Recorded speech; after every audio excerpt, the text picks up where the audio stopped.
And I know that's confusing, but I just want you to believe that the more that the more subtle you could be about negative feedback, and we'll get to those exercises this afternoon, the better. Because you need to work hard.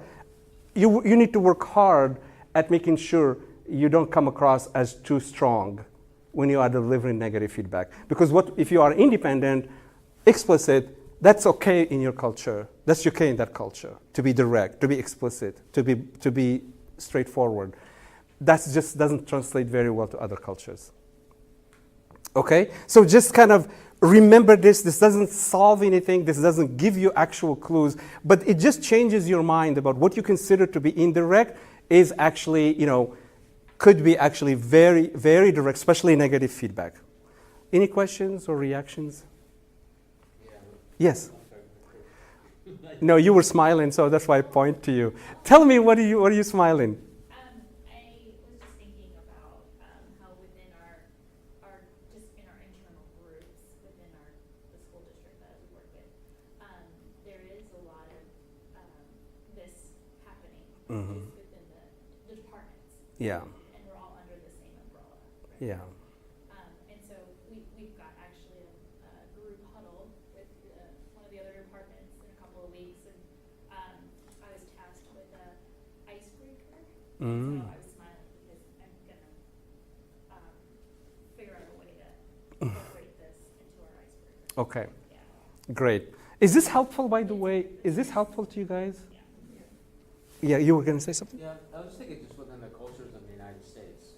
Yeah. I had a project where it was just outside New York City, so I had an inordinate large percentage of the team is from the New York area, and having come from the West Coast, I wasn't used to that. Yeah. And I was dealing with I had one guy in particular on the project who was really, really good developer. He was very good, but he was so arrogant. Yeah. And it wasn't until Very blunt. Yeah, very blunt. Border between these And two, as a right? project manager, I was trying to get him to follow my lead, right? And it wasn't until I kind of got fed up and I got right in his face and I was very blunt, and everything was perfect after that. Yeah. It was like finally, I responded the way that he was expecting somebody that he would respect to respond, and then he respected me. This is kind of really odd. It was like it took me to get a little upset before I finally figured it out. But that was effortful for you, Yeah. but it was effortless for him. Exactly. Yeah. So this is very effortful for you. If you are explicit, to ask you to be indirect is the most challenging, taxing on your brain, is to switch, is to the frame switching. That's why, Dennis, you are able to do that frame switching, and you may not even realize you're doing it because it's so effortless. Yes. The same thing happened to me, or it's similar anyway. I had a developer working for me, and I don't remember what the topic was. We were on a big Skype call with about 10 people, but it got pretty heated, and there wasn't yelling, but I was speaking in this tone of voice because it absolutely had it. Mm. And then I slept on it for a night and went, I better call Daryl. And so I called the developer and I said, Daryl, that wasn't about you, that was about other stuff going on. I said, are you and I okay? And he's laughing at me right on the phone. Like, Mhm. he says, what do you mean am I okay? I said, okay. Like, so just completely different expectations about Yeah. what's normal. Yeah, exactly. And so as you work with people from different culture, understand that they have a very different, like you're registering in their world differently than you probably are, especially if you are in your natural, like natural mode. Like what is comfortable for you? The thing is, what's comfortable for you, that's what's difficult to be cognizant of, because it's comfortable for you. You are unconsciously engaged in that same style. This calls upon you to have to be cognizant of, because sometimes what's comfortable for you is not what's going to be effective. What's going to be effective is for you to do something more challenging, more neurologically taxing for you. The key is that the more you do it, the more you embody it, and the more it becomes part of you. And that's like what you, Dennis, it just was, I'm sure at the beginning it was very difficult to adjust to the style of the hierarchy. But now you don't even, it doesn't faze you because you're like, well, of course it's what you do. I wouldn't even notice it until you point it out to me. Yeah. I was going to say what's effective for me brick over the top of the head. That's- Especially when my interdependent, implicit communicator wife is talking to me. And, but the funny thing is that I have to recognize is that I don't need to put that responsibility on her. Yeah. This helps me to understand a little bit more about how I communicate, and I can appreciate how she communicates.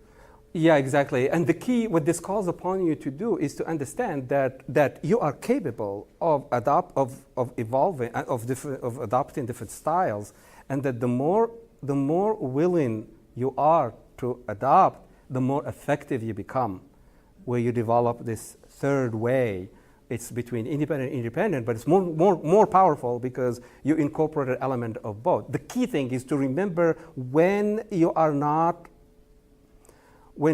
getting results, to stop and adjust. And that's what's hard for us, because when we're not getting results, we explain it as either I am incompetent or they are incompetent. But we don't consider that I think maybe I'm doing what's comfortable for me. So this calls upon you to do what's uncomfortable for you, because that most likely is the most effective way. Okay, I'm going to skip a couple of slides. They are in your workbook. But basically, it's just different things to think about when you are talking or when you're listening for cues about directness and indirectness. And if we have time, we can come back to them. I want to go to agreements and commitments. And so what we're doing now is we're going to go for another 7 minutes or so until lunch arrives, and then we'll stop. So we'll just keep going. Yeah, go ahead. Sorry, with respect to lunch, he forgot to load our food. It needs to be 45 minutes from 2 minutes ago, so it's 43 minutes from now.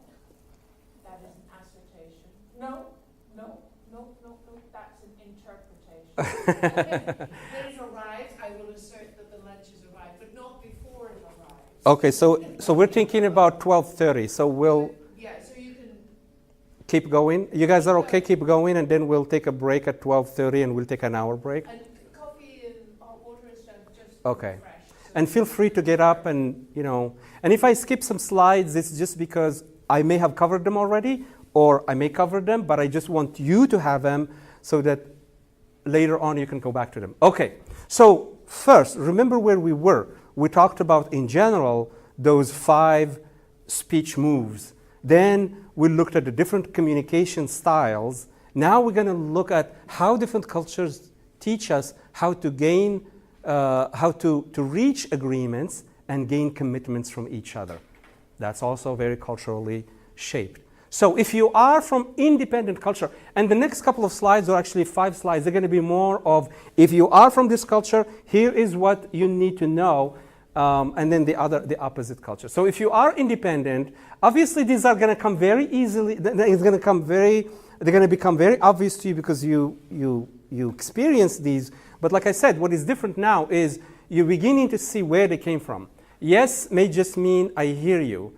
True agreements will always be more than a yes. And that's really the key, is that if you come from an independent culture, when someone says yes, they have made an agreement. They just made a commitment. They just made a promise. So that's a promise.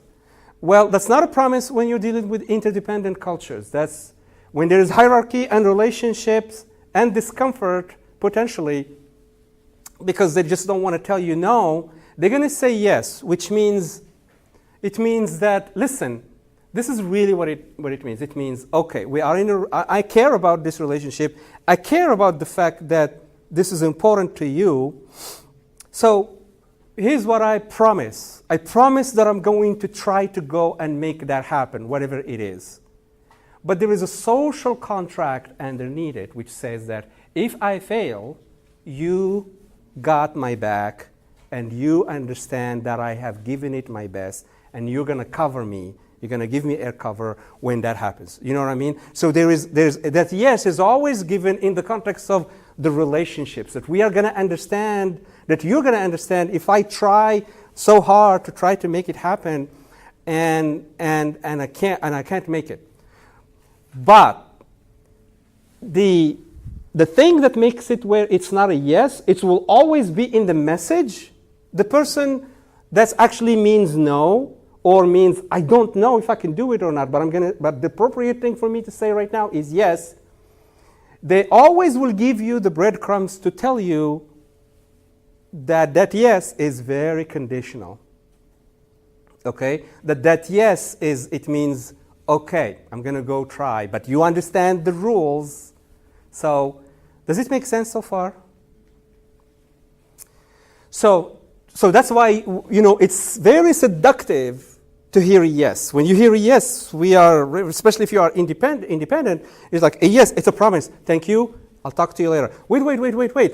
There is this other piece that I'm going to say, which is going to actually tell you that I'm not going to be able to deliver it. But you're not going to be listening to that. Because if the person does not mean yes, if they meant no, you're assuming that they are independent, they're going to express themselves, they're going to assert themselves, why would they say no? Like, why would they say yes if they did not commit? You see where the system of thought has shaped how we interpret yes. So, the other person is saying, are you crazy? Me telling you no? What kind of person would I be to tell you no? Obviously, we are in a relationship. Obviously, you are higher up. Are you crazy? Of course, I'm going to say yes. What you're asking is unreasonable. What you're asking is unfeasible. You must know that I'm going to try to go and make it happen. But you'll understand when I encounter issues. Plus, I'm going to tell you all what you need to know, and I hope that you will understand, because remember, the responsibility for the meaning is with the listener. Does it make sense, guys? Does it make sense? Any thoughts? Yes, of course, I was having a thought. Yeah, go ahead. There's a person that I work with that's from Egypt. Yes, interdependent culture, most likely. Yes. And he has learned not to say yes. So he will take the direction, he will work on it, but he won't say that he's going to get it done by a certain date and time. No matter how much I finagle, no matter how much I try to isolate Yeah. and break down the tasks, he will not do it. So I always have to, at the end of the conversation, say, well, this is how much time that I'm going to propose for it. Does this sound like it's feasible? And of course, there'll always be conditions.